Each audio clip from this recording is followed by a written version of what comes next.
Hello students, welcome to the PNT coaching classes learn easily and smartly. तो आज हम पढ़ने वाले क्वेश्चन जिसमें बोला गया है what were the reasons of discontent among Indian rulers.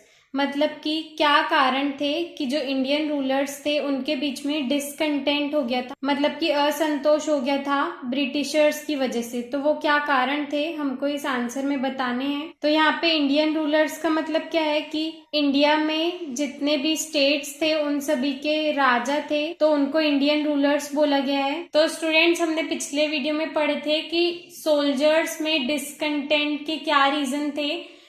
तो आपको ये ध्यान रखना होगा कि हमने वहां पे सोल्जर्स के लिए पढ़े थे और यहाँ पे हम इंडियन रूलर्स के लिए पढ़ रहे हैं, तो दोनों में डिफरेंस है और दोनों का आंसर वेरी करता है।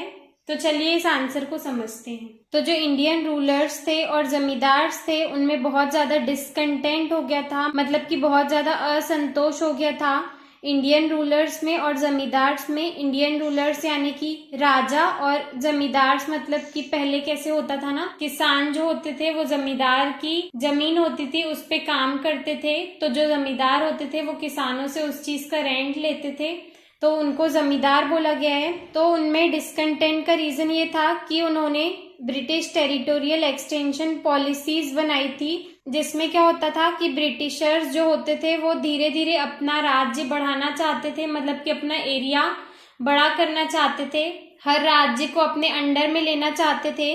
तो उसको ब्रिटिश टेरिटोरियल एक्सटेंशन पॉलिसीज बोला गया है, जिसकी वजह से इंडियन रूलर्स और जमींदार्स में बहुत ज्यादा डिसकंटेंट हो गया था। वो ब्रिटिशर्स से असंतुष्ट थे, असंतुष्ट यानी कि सेटिस्फाइड नहीं थे ब्रिटिशर्स से। जो ब्रिटिशर्स थे, ब्रिटिश एम्पायर, मतलब कि जो भी ब्रिटिशर्स थे उन सभी ने बहुत सारे स्टेट्स को अपने कब्जे में कर लिया था, उन स्टेट्स को हड़प लिया था। एनेक्स्ड का मतलब होता है हड़प लेना, छीन लेना। तो बहुत सारे स्टेट्स को उन्होंने छीन लिया था, फोर्सफुली छीन लिया था, जबरदस्ती।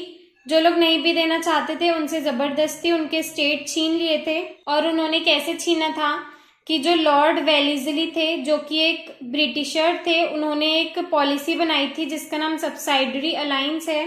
तो सब्सिडरी अलायंस का मतलब क्या होता है कि जो ब्रिटिशर्स थे वो अपनी चालाकियों से बहुत सारे स्टेट्स को अपने कब्जे में करना चाहते थे, पूरे इंडिया पे अपना राज करना चाहते थे। तो वो पॉलिसी लॉर्ड वेलेस्ली ने बनाई थी और उसको सब्सिडरी अलायंस बोला गया है।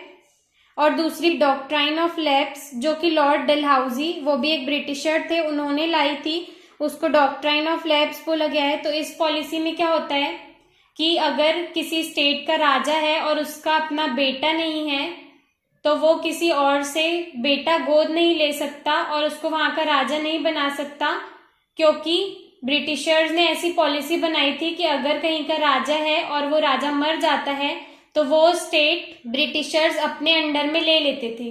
तो उस पॉलिसी को डॉक्ट्राइन ऑफ लैप्स पॉलिसी बोला गया है, जो कि लॉर्ड डलहौजी ने इंट्रोड्यूस की थी।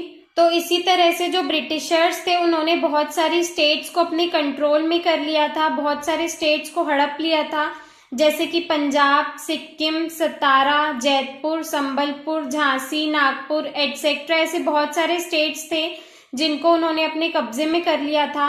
जो ब्रिटिश गवर्नमेंट थी उन्होंने अवध, तंजौर और कर्नाटक के जो नवाब थे, मतलब कि जो वहां के राजा थे, उनको दी जाने वाली राजकीय उपाधियां, मतलब कि स्टेट टाइटल्स को राजकीय उपाधियां बोला गया है। मतलब कि कोई पोस्ट होती है तो वो पहले वो पोस्ट ब्रिटिशर्स उनको देते थे, पर वो देने से उन्होंने मना कर दिया था कि अब हम आपको वो पोस्ट नहीं देंगे।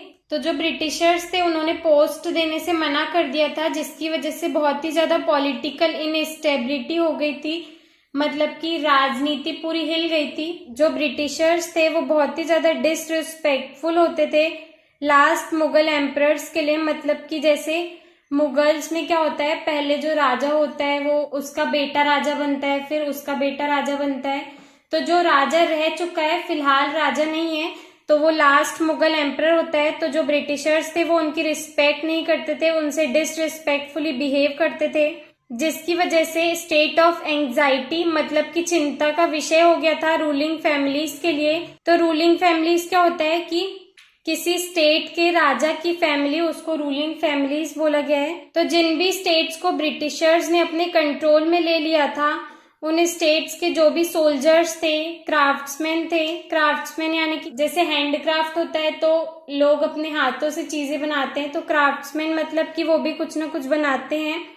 और वो लोग जो कि दूसरे ट्रेड्स मतलब कि दूसरा कोई काम करते थे, दूसरे व्यापार से जुड़े हुए थे, उनकी जो लाइफ थी वो बहुत ही ज्यादा अफेक्ट हुई, एडवर्सली अफेक्टेड मतलब कि बहुत ही ज्यादा बुरे तरीके से प्रभावित हुई। जो ब्रिटिशर्स थे उन्होंने बहुत सारे जमींदार्स और सरदार्स की लैंड मतलब की जमीनों को छीन लिया था, अपने कब्जे में कर लिया था। तो इन सभी रीजंस की वजह से इंडियन रूलर्स में बहुत ज्यादा डिसकंटेंट हो गया था ब्रिटिशर्स के खिलाफ, वो ब्रिटिशर्स से अनसेटिस्फाइड थे।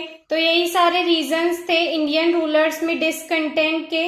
आई होप स्टूडेंट्स आपको ये क्लियर हो गया होगा। अगर आपको हमारी वीडियो से कुछ भी सीखने मिला या नॉलेज मिला तो प्लीज हमारे चैनल को सब्सक्राइब कीजिए एंड वीडियो को लाइक जरूर करें। आज के लिए इतना ही, थैंक यू।